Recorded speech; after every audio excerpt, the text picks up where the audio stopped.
খেলা হার জিত বড় কথা নয়। আজকের যে দুই দল খেলবে মোড়াখুড়ি এবং আমাদের মহিষ ব্যাট, দুটো দলের জন্য শুভকামনা রইল। যারা ভালো খেলবে তারা অবশ্যই বিজয় লাভ করবে। এবং খেলা যে রেফারি আছে, আমাদের রেফারি যে সিদ্ধান্ত দেবে ওই সিদ্ধান্তটাই চূড়ান্ত সিদ্ধান্ত হবে, এর বাইরে কোনো কথা হবে না। এবং বাহির থেকে গ্যাঞ্জাম লাগানোর চেষ্টা আমরা করবো না। আমরা সুন্দরভাবে খেলা উদযাপন করব এবং আমরা আনন্দ নিয়ে আমরা করে ফিরবো। সবার ধন্যবাদ।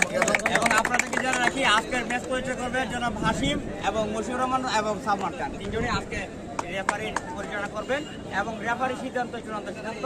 কারো কোনো কথা থাকলে রেফারির সাথে কথা বলবেন। তারপরে কোনো সমাধান না হলে আমরা কমিটি ধন্যবাদ।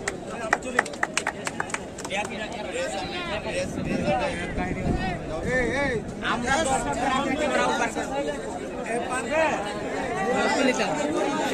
সম্মানিত